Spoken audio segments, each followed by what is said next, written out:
Bonjour, je m'appelle Stéphane Goldreich, je suis artiste plasticien et je vais présenter le troisième livre qui est sorti chez CFC, le livre Masque. Donc j'ai déjà fait 2 livres avec la maison d'édition CFC, le bouc émissaire et 8 récits fondateurs. Alors mon travail en tant qu'artiste plasticien, c'est vraiment de mixer art contemporain et art social. Et donc le premier livre, Bouc émissaire, c'est vraiment un questionnement sur l'importance du bouc émissaire dans notre société. Et ça s'est passé, c'était une performance de 5 ans où il y avait des rencontres dans des lieux différents. Et c'est comme ça que ce livre est né pour relater toutes ces expériences. Et par la suite, d'ailleurs, ce livre a été diffusé dans toutes les écoles bruxelloises pour aider les écoles à parler de ce sujet qui est délicat. Pour le livre 8 récits fondateurs, c'est un livre qui a été réalisé suite à un projet de 3 ans au Musée juif de Belgique, qui était fermé pendant toute une période suite aux attentats qui se sont passés là-bas. Et en tant que juif, je voulais ouvrir une porte sur ces questionnements de ces récits fondateurs, mais d'un point de vue purement philosophique. Donc j'ai invité des artistes de la scène à m'accompagner sur ces questionnements.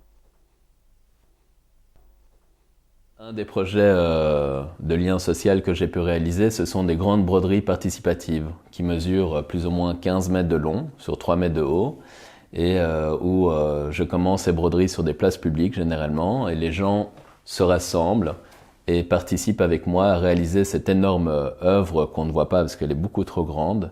Et par la suite, une fois que c'est exposé dans des musées, on voit le grand dessin, c'est une mise en abîme de brodeurs. Donc on voit des brodeurs qui se sont brodés eux-mêmes et du coup ça crée du lien entre les habitants qui ont participé, qui viennent finalement dans ce musée et ça crée des ponts entre les musées et aussi les lieux plus populaires.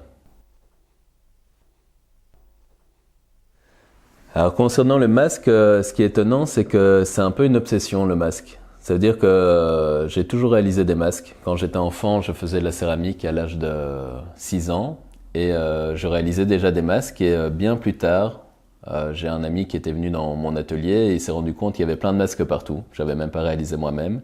Et en effet, le masque, je ne sais pas vraiment répondre pourquoi le masque m'intéresse en soi. C'est une obsession, c'est aussi une manière de rencontrer des gens. Donc quand j'étais petit, je voyais ma grand-mère crocheter devant moi et c'est une technique qui me séduisait assez fort. Et lors de son décès, j'ai hérité de ses crochets. Et vers l'âge de 15 ans, j'ai commencé à apprendre ces techniques seul. Très rapidement, j'ai fait des masques, mais je n'envisageais pas du tout ça comme une œuvre d'art à la base. C'est bien après que je me suis rendu compte que ça avait un potentiel beaucoup plus puissant. Lorsque j'ai compris que ça pouvait être, en tous les cas, que j'avais cette envie de vraiment utiliser cette technique du crochet en tant que sculpture, et vraiment ma technique pratique de base, c'était lorsque je suis parti en Erasmus à Tel Aviv, et on était sortis en groupe masqué avec ces masques que j'avais. Et pour faire une performance. Et c'est vraiment à ce moment-là où en fait j'ai eu une invitation par le musée du masque de Binche, ici en Belgique, à utiliser un des masques et à le mettre dans leur vitrine avec cette fameuse légende inventée. Et je me suis dit, mais en fait c'est vrai que ça peut tout à fait faire partie d'une œuvre d'art et c'est une recherche que j'ai vraiment envie de développer. C'était quelque chose d'assez nouveau et qui m'amuse bien jusqu'à aujourd'hui. Il y a aussi une autre pratique que j'utilise pas mal, c'est l'aquarelle. Et en fait, l'idée de publier un livre chez CFC, ça me convient totalement parce que ça rassemble toutes ces recherches de grandes performances qui durent plusieurs années. Et donc, on voit le crochet, on voit des aquarelles qui permettent aussi de laisser place à l'imagination, des photos de Myriam Rispens qui m'accompagne lors des performances quand je me déplace ou ici en Belgique ou ailleurs. Et donc c'est vrai que le fait d'avoir un livre comme ça, c'est vraiment un livre qui retrace tous ces événements-là et ces réflexions. C'était comment créer des masques que j'ai pu voir sans m'approprier une culture qui m'appartient pas, mais que j'ai vécu et que je trouvais passionnant. Donc j'ai fait ma série de masques qui s'appelle Carnet de voyage, où je me suis représenté avec ces petits plateaux et les petites scénettes que j'ai pu vivre là-bas au Bénin, comme par exemple manger le plat traditionnel qui est le poulet bicyclette. Donc on peut retrouver un poulet bicyclette sur le petit plateau.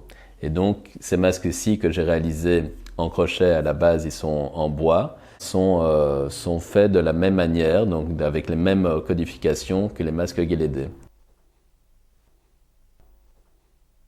Alors je suis accompagné par la galerie Barognan Xipas, qui est une galerie pour moi qui non seulement je trouve assez prestigieuse ici à Bruxelles, en Belgique même, même d'un point de vue international.